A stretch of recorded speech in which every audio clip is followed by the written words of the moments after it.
A lion can crush bone in its jaw. It can outrun almost anything on four legs. It is one of the most efficient killing machines nature has ever built. But when a lion makes a kill, it does not go for the muscle first. It opens the stomach. It eats the liver, the heart, and the intestines, long before it touches a single strip of meat. Wolves do this too. So do coyotes and bears. Hyenas do it as well, tearing into the soft organs of a fresh carcass before they ever touch the flesh around it. Biologists have a name for this exact pattern, and they call it selective consumption. There is a real reason for that order, and it comes down to survival. A lion raised on nothing but muscle meat develops severe nutritional deficiencies within months. Organ meat carries vitamins and minerals that muscle simply does not hold in the same amounts. A serving of lamb spleen carries almost as much vitamin C as a tangerine. Beef lung carries 50% more. Liver holds a heavy dose of iron. Kidney holds selenium, and heart holds compounds that muscle barely touches. Predators have been reading this nutritional map for longer than your species has existed. They did not learn it from a textbook. They learned it the way every wild animal learns anything, through generations of trial, error, and death. Now look at your own plate. Beef, chicken, pork, fish, lamb. You have eaten thousands of animals across your life, and almost none of them were predators. That is not an accident. You have probably never eaten lion liver, and you have probably never eaten wolf heart. You have felt the reason why. A quiet physical refusal that shows up before you can explain it. You likely assumed it was culture, or taste, or something you picked up as a child. It is neither. Something far older is running in the background of your brain right now, a system that decided long before you were born that predator organs are not food. That system has a name, a location, and a job. Researchers who study emotion call it disgust.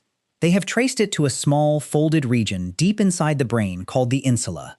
The insula fires the moment you imagine eating something dangerous. It fires long before you consciously decide anything at all. Psychologist Paul Rozin spent decades studying disgust. He described it as one of the oldest protective emotions humans carry, built specifically around the mouth and the fear of contamination. Disgust did not evolve to make you squeamish. It evolved as a disease avoidance system, built to keep parasites, toxins, and rotting material away from your mouth without forcing you to reason through the danger every single time. Fear protects you from a lion that is about to attack. Disgust protects you from a lion's liver instead, and it works faster than conscious thought ever could. Your stomach turns before you ever weigh the evidence on vitamin A toxicity. Your insula already ran that calculation, using instructions written by every ancestor who almost got it wrong and did not survive to try again. That system was not built in a lab. It was built the hard way, tested on real people. One voyage shows exactly how. In the late 1800s, a group of polar explorers near Franz Josef Land ran short on food. They killed a polar bear. Out of hunger, they made a stew from its liver, heart, and kidneys. Arctic hunters who had lived on that land for generations already knew better.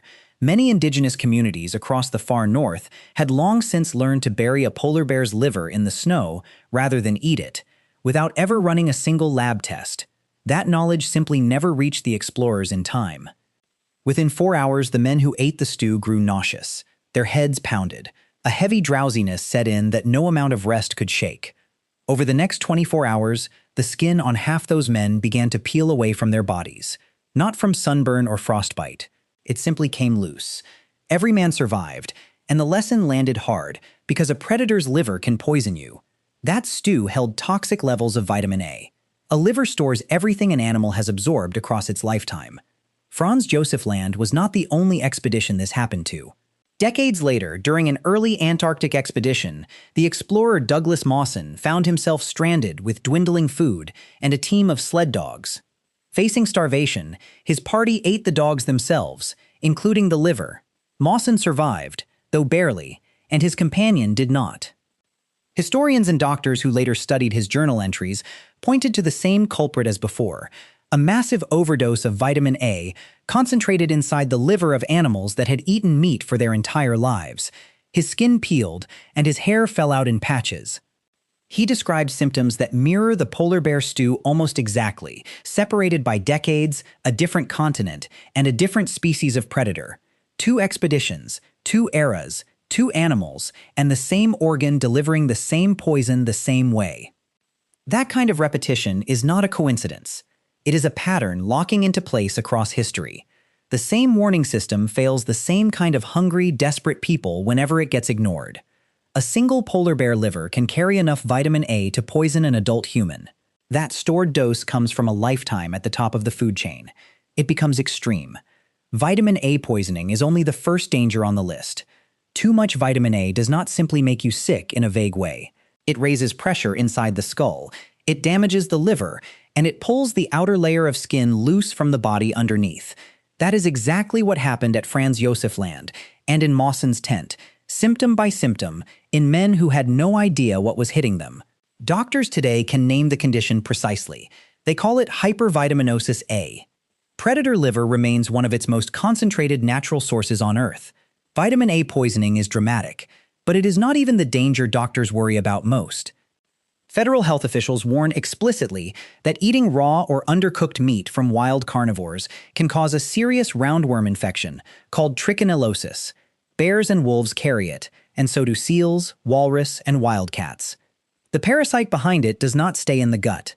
Its larvae travel through the bloodstream. They bury themselves directly inside muscle tissue, where they can sit for years waiting to be eaten by something else. Wildlife agencies in bear hunting regions of North America still log trichonellosis cases almost every hunting season. A predator's own muscle carries this risk too. Its organs carry an additional one. Liver and other organ tissue can also harbor prions, misfolded proteins that destroy nervous system tissue with no cure once they take hold. Eating a fellow predator's organs stacks 3 dangers on top of each other: toxic vitamin levels, hidden parasites, and, in rare but documented cases, prion disease. For a person living before reliable fire and clean food handling, a single predator meal could kill in more than one way at once. That is not a minor risk. That is real evolutionary pressure, generation after generation, quietly editing behavior. The people who avoided predator organs lived long enough to pass that caution forward.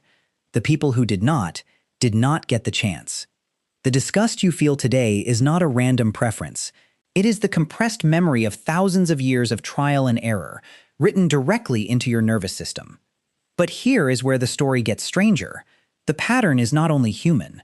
If organs are this nutritious, why does a lion feast on a wildebeest liver without hesitation? Yet it almost never touches the liver of a hyena or another lion. Researchers led by a team from the University of Granada set out to answer exactly that question. Over several years, they tracked 89 carcasses belonging to both carnivorous and plant-eating animals, watching each one with automatic cameras hidden nearby. The pattern that emerged was almost too clean to be a coincidence. Carnivores consistently skipped the carcasses of other carnivores and chose herbivore carcasses instead, over and over, across different species and different regions. The reason was not taste. It was survival, because eating the remains of another predator sharply raises the risk of picking up dangerous parasites and prions. The team published the findings, and in doing so confirmed an old Spanish saying with real data: "Dog does not eat dog." This is bigger than one culture's saying. Nature appears to have built the same warning system into predator after predator, telling each one to leave the carnivores alone, without any of them ever discussing it or writing it down. You have felt this exact system firing inside your own head. That instant, unexplainable disgust at the thought of eating a lion, or a wolf, or anything that hunts for a living. You assumed it was preference. It never was. It is the accumulated caution of 100,000 years, and it is still running. Picture that Arctic stew pot again. Steam rising off a mixture that looked like ordinary food and was quietly poisoning every man who touched it.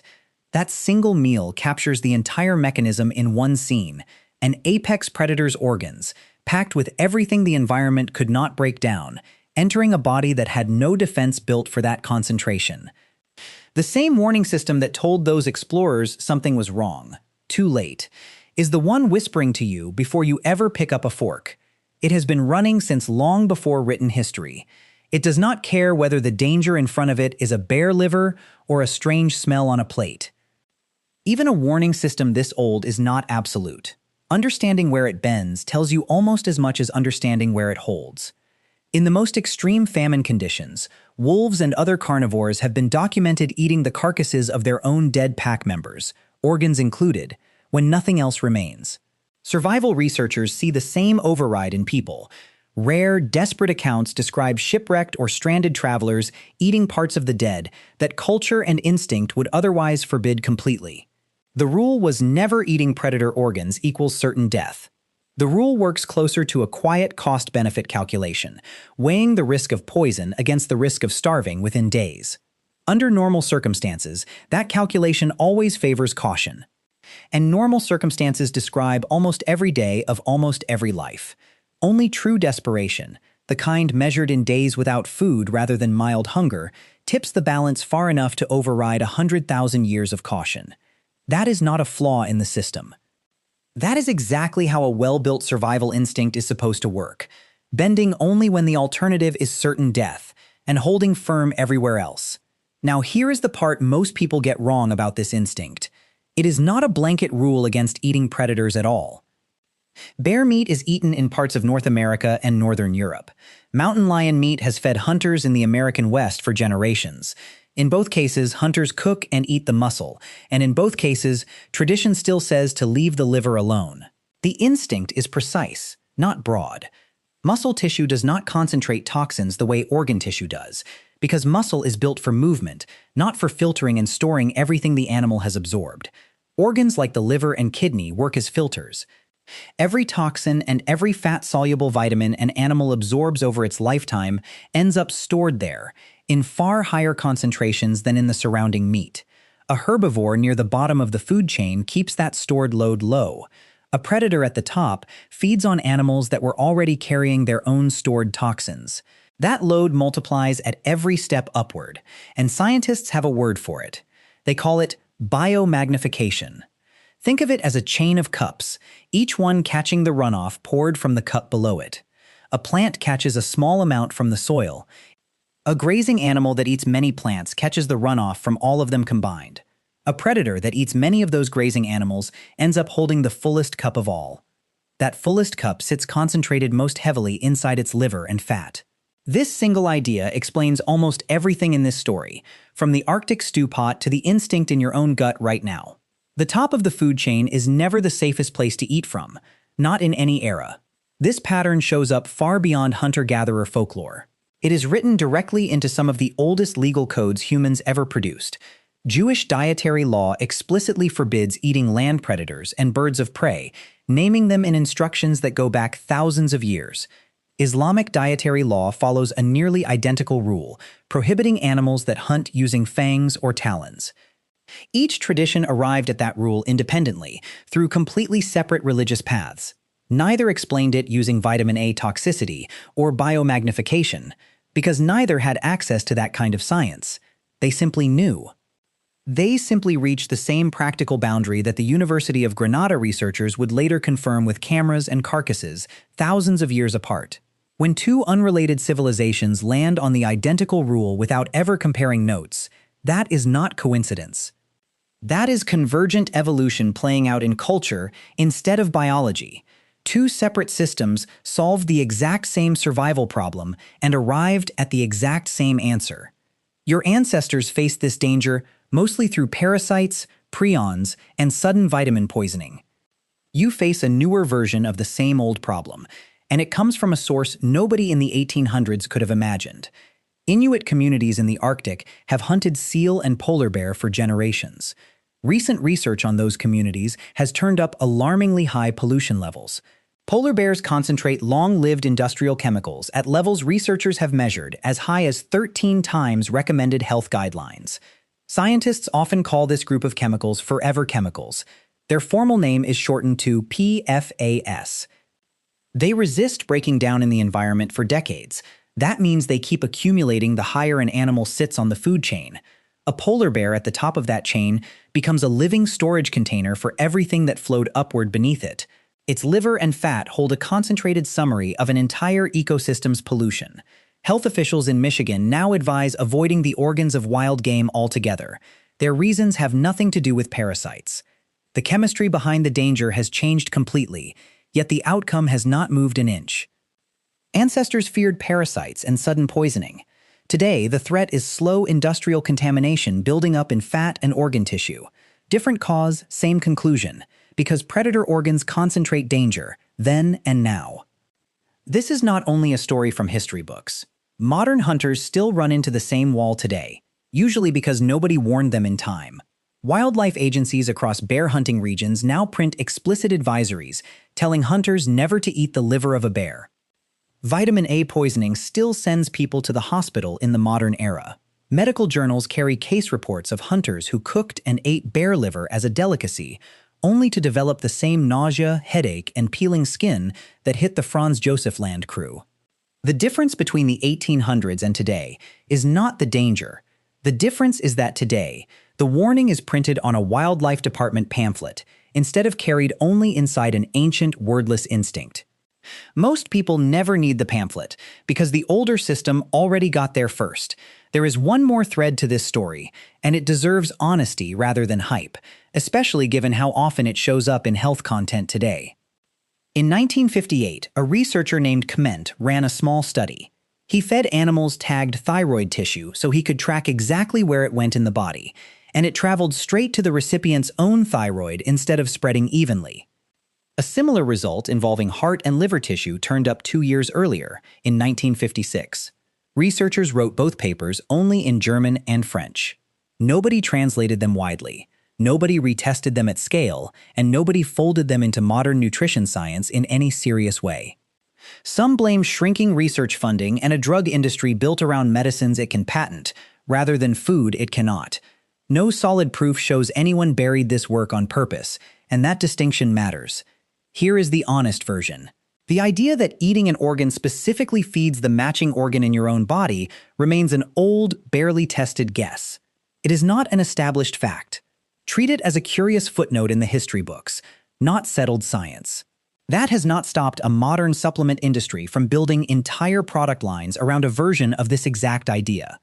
Search for desiccated organ capsules today, and you will find liver, heart, and kidney supplements marketed with almost the same promise Kment's small, unreplicated study hinted at decades ago. Almost all of them come from cattle, sheep, or pigs. None of the popular ones are made from lion liver or wolf heart, and that detail is not a coincidence either. Even an industry built on selling organ nutrition will not touch predator organs. The same old warning still applies underneath the marketing. None of this is a reason for panic if you have already eaten liver pâté or a beef organ supplement. Prey animal organs, prepared and sourced normally, remain a normal, safe part of diets across the world. They always have. The caution in this story points in one direction only, toward animals that themselves eat meat for a living. That includes bears, big cats, wolves, sharks, and most birds of prey. What is not a footnote is how many cultures arrived at organ-focused eating long before any laboratory got involved. Inuit hunters have long prized whale liver. Maasai herders have traditionally consumed fresh blood. Plains nations honored the buffalo heart as sacred food.